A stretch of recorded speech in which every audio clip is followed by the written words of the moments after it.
Back in my student days, he was the soccer team's star player and quite popular. "What are you doing? Stop it. Stop," I protested as my husband forcibly shoved me into the car trunk. Despite my surprise and desperate resistance, he didn't relent. With a cold gaze, he closed the trunk. "No. Let me out." My screams fell on deaf ears, and the car started moving. About an hour later, as the car came to a sudden stop, I heard a metallic crunching sound. Fear gripped me. What was that noise? Eventually, I realized it was the sound of the car being crushed. At that moment, I braced myself for the end. My childhood dream was to become a superhero. At 25, I became a lawyer and enjoyed fulfilling days. Noah, my high school classmate, and I got married when we were 29. I secretly admired him, but he went on to become a professional soccer player, and we drifted apart. At our class reunion, Noah confessed. "I used to like you, Sophia." And we started dating. It felt like a dream. At that time, we were both 26. Despite retiring due to injury, Noah remained resilient. He and his friend Michael, who was also from the same pro team, organized soccer workshops for kids all over the country. Thanks to his fame as a player, the workshops were always fully booked. Noah's dream was to have his own soccer field and nurture future professional players there. I wanted to support him wholeheartedly. "Count me in. Whatever I can do to help." He smiled and replied. "Having a capable lawyer on my side is reassuring." The shadow fell over our once blissful life about a year into our marriage. It all started when I casually looked into Noah's company's financials. The company he co-founded with Michael was struggling due to understaffing, so I intended to help by examining the books. What I found raised suspicions. Noah's company raised funds from sponsors and personal fans to fulfill his dream of nurturing future professional soccer players. The balance should have been substantial, but it was clearly much lower than expected. What's this? So much unaccounted for money. Nearly half the funds are missing. I confronted Noah immediately. His face contorted in anguish as he confessed. "Michael seems to have embezzled it." Apparently, Michael had retired from professional soccer around the same time Noah did due to poor performance. Yet, they remained close and worked together. Even if you're friends, embezzlement is wrong. We should report this to the police. I insisted. Noah sighed. "I know, but I don't want to betray a friend. I'll talk to him and try to recover the money." But it's nearly $70,000. "Yeah. Anyway, can you trust me with this?" Despite my attempts to persuade him, Noah's pained expression left me unable to unilaterally involve the police. I didn't think Michael could repay the amount immediately, but I decided to trust my husband's judgment for now. However, when Noah confronted Michael about the embezzlement, Michael fled to his hometown, prompting my husband to set off in pursuit. He asked me to accompany him, citing the reassurance of having a lawyer present. Unfortunately, my work trip schedule overlapped, and I couldn't cancel due to meetings with clients. As a result, I arrived in Michael's hometown one day after my husband. Upon reaching the location specified in my husband's message, I found a desolate natural park. To my surprise, my husband wasn't there to greet me. Instead, it was Michael. "What? Why are you here? Where's Noah?" Despite my inquiry, he just grinned. Then, he circled behind me and suddenly tightened his grip around my throat. Ugh. At that moment of shock and pain, my mind went blank, but I quickly regained composure. You see, I've been practicing self-defense as a hobby, and it came in handy this time. After narrowly escaping Michael's grasp, I stomped on his instep with my heels several times. Then, I pushed him away as he stumbled, and I sprinted away with unwavering determination. Leaving the natural park behind, I reached a crowded city area, finally able to catch my breath. I considered going to the police immediately, but I decided to contact Noah first. Surprisingly, he was already back home. What happened? I went to the location you told me, and Michael tried to harm me. I exclaimed. Noah apologized profusely. I'm sorry for putting you in danger. I wanted to explain the situation to you and have you persuade him, but I never expected Michael to go that far. My judgment was off. Please forgive me. He then recounted the events leading up to this point. Michael denied embezzling the funds, which prompted Noah to return to the company and thoroughly investigate documents. Armed with decisive evidence, Noah planned to take it to the police. We should also file a report about the attempt on your life as well. I'm sorry, but could you return home? Wouldn't it be better to report it to the local police here? Just come back home for now.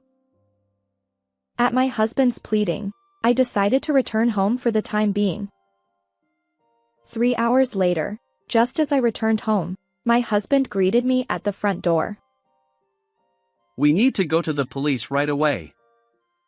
Get in the car. I placed my travel bags down and followed his instructions, heading toward our home's parking area. As I tried to get into the passenger seat, Noah, who had been inspecting the trunk, called out to me. Take a look at this. Curious, I stood beside him and peered into the trunk, wondering if it contained evidence of embezzlement. What? What are you doing? Stop. Stop. Without warning, my husband shoved me from behind, locking eyes with me coldly, and then closed the trunk. No. Please, let me out. No matter how loudly I screamed, my voice reached no one. The car started moving slowly, gradually picking up speed. About an hour later, I sensed that we had parked somewhere. Trembling with fear inside the cramped trunk, I suddenly heard a metallic crunching sound. What was that noise? My heart raced until I realized it was the sound of the car being crushed. Even with self-defense training, I couldn't possibly contend with heavy machinery. But giving up wasn't an option. Amid the chaos, I desperately thought of ways to survive. Desperate to escape the trunk, I kicked the trunk's latch area with all my might. Luckily, the lock seemed to break, creating a small gap. I forced the door open, stuck my head out, and found myself in an auto junkyard. I hurriedly escaped the trunk and leaped from the pile of awaiting scrap cars. With no one in sight, I sprinted toward what seemed like an exit. As I considered seeking help from the police, I noticed Michael talking on his phone. Concealing myself in the shadows, I eavesdropped on his conversation. He casually mentioned, I confirmed the car got crushed. She's gone now. And then he blamed for my husband marrying a lawyer. It became clear, the person on the other end was Noah. My husband and Michael had conspired to eliminate me. If they discovered I was still alive, they'd surely try again. Before heading to the police, I needed to avoid their clutches. For now, I had to hide. Despite my fear, I felt a stronger desire to expose the truth. After all, I was a lawyer. A childhood dream of becoming a champion of justice had driven me. Sneaking out of the processing yard, I realized my smartphone was still in my pocket. I decided to contact my best friend, Mia. I arrived promptly at her apartment, where I recounted everything that had happened. Initially surprised, she eventually said, I suspected as much. Actually, there have been some rumors about your husband. As a TV director, Mia had access to various industry secrets. With her help, we delved into Noah's background. One by one, Noah's hidden facets emerged. Even though he was my husband, I couldn't turn a blind eye to his wrongdoing. Determined to uphold justice as a lawyer, I resolved to bring him to account. While hiding in Mia's apartment and making preparations, something caught our attention on the television screen. Sophia, watch TV. Upon hearing that, I looked at the television screen. The headline read, "Beautiful lawyer wife missing." My husband appeared, looking worn and tearful, pleading for information. My wife left for work and hasn't returned. Her phone is off. Please provide any information you have. Mia, with a sarcastic tone, remarked. Quite the actor. Your husband, Sophia. It infuriated me. How could he feign concern after attempting to take my life? His tearful performance continued daily on TV, not only appealing for information but also promising to create a soccer school in my honor when I returned. His hypocrisy knew no bounds. And so, about a month later, while hiding in Mia's apartment, Noah appeared as a guest on a daytime live broadcast program. I believe my wife will return. And for when she does, I want to make the soccer school a reality. As usual, he appealed for information about my whereabouts and continued to promote his dream. But just as his comment ended, the show's host exclaimed, Now, introducing a surprise guest. Noah, caught off guard, looked surprised. Spotlights illuminated the studio entrance curtain, and I signaled a victory pose to Mia before stepping out from behind the curtain. The moment Noah saw me, his expression twisted in shock. Ignoring him, the host declared, Our surprise guest is Sophia, the wife who had gone missing. Applause erupted in the studio, but Noah remained dumbfounded, staring at me. His lack of joy was evident, and the host looked suspicious. Realizing this, Noah stammered. I'm just surprised. Meanwhile, in the back of the studio, Mia nodded approvingly. Indeed, Mia was the director in charge of this program. She had informed all the show's participants about Noah's hidden side beforehand. So, naturally, the host knew everything, yet he feigned ignorance and asked me, Where have you been all this time, Sophia? I replied, I was in hiding. My life was in danger.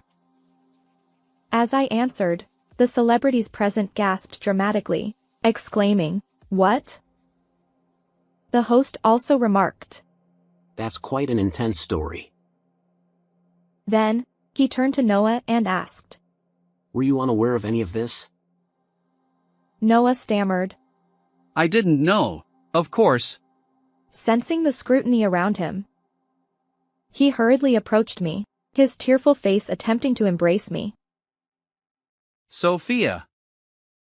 I'm relieved you're safe. I was worried. But I pushed his outstretched hand away. The show's host chimed in. Huh. We were expecting a heartwarming reunion, but things seem different. An empty sentiment indeed. I stepped away from my husband and addressed the camera. Today, I'm not your wife. I'm here as a lawyer. Noah stammered. What are you saying? Oh, right. I need to let everyone know my wife is safe. As he tried to leave the studio, 2 staff members blocked his escape. Amidst laughter from the audience, Noah glared at me. What's going on? I just wanted to make a phone call. Where do you intend to contact? As I smirked, he hesitated for a moment, then sulkily rattled off, speaking rapidly. Family, acquaintances, your work colleagues. I smirked. No need. This is a nationwide live broadcast. Everyone's watching. His lips tightened in frustration. The host then said, Now, introducing a certain video. And that triggered the appearance of interviews with parents of children who participated in my husband's soccer school. First, a woman who appeared to be a mother stepped forward, tearfully recounting, I was pressured into an inappropriate relationship by being promised that my child would become a regular player. Next, a man who seemed to be a father appeared. He claimed that he was asked for a large sum of money to recommend his child to a famous club team, but the promise was never fulfilled. His anger trembled in his voice. No, this is all fabricated. It's a lie. As two staff members held him, my husband shouted, once again becoming the studio's laughingstock. It's not a lie. Although their faces and voices are concealed in this footage, they've promised to testify with their real names when we report you to the police. I asserted firmly, and the host nodded, emphasizing. So, this amounts to fraud, right? Yes. It's a serious crime. But that's not all. As I spoke, interviews with acquaintances of Michael began to play. The witness testified that my husband and Michael became obsessed with gambling, squandering most of the funds they had collected for the soccer school. Secretly recorded footage revealed them spending an entire day at the racetrack, celebrating and agonizing over horse races. Occasionally betting on horse racing isn't a big deal. As my husband sulked, the next video played. It showed them similarly engrossed in betting at cycling and boat racing tracks. While gambling itself is legal in legal betting, misusing funds collected for another purpose is a crime. I explained. The studio audience gasped as Michael's acquaintance made an even more shocking statement in the footage. Former soccer players involved in illegal soccer gambling. It's outrageous. No. Michael was the one doing it. I'm innocent. Yet Noah's defense crumbled, revealing that he was central to the gambling activities. Worse still, the losses drove them to plan becoming soccer gambling operators to recoup their losses. The intention behind wanting to open a local soccer school was to conceal their true purpose. What they truly planned was an underground soccer gambling den. By running a children's soccer school during the day, they aimed to deceive everyone. I declared. No. Stop making things up. His murmured words lacked conviction, barely audible. But I pressed on, unwavering, ready for my final move. Cameras are everywhere these days. Committing a crime isn't so easy. I declared. The final footage showed my husband at an auto junkyard, arranging the disposal of our car. Later, when the footage showed me crawling out of the trunk just as the scrap machine threatened to crush it, the entire studio erupted in surprise. Michael's figure, making a call near the entrance, confirmed their joint effort to eliminate me. As you can see, my husband and Michael attempted to crush me along with the car. I asserted. My husband, now pale, mumbled in denial. The broadcast ended, but the aftermath was intense. The news ran the story daily, and reporters hounded my husband relentlessly. Afterward, I divorced Noah and claimed $20,000 in compensation. Both he and Michael faced questioning for various crimes. When my husband's arrest was imminent, Mia and I quietly celebrated. I downed my glass in one go, and she winked at me. Next time, catch an even better man. No, for now, I'll focus on my work, upholding justice as a lawyer. Indeed, that had been my dream since childhood. How did you find this story? Don't forget to subscribe to the channel. Until next time in the next video.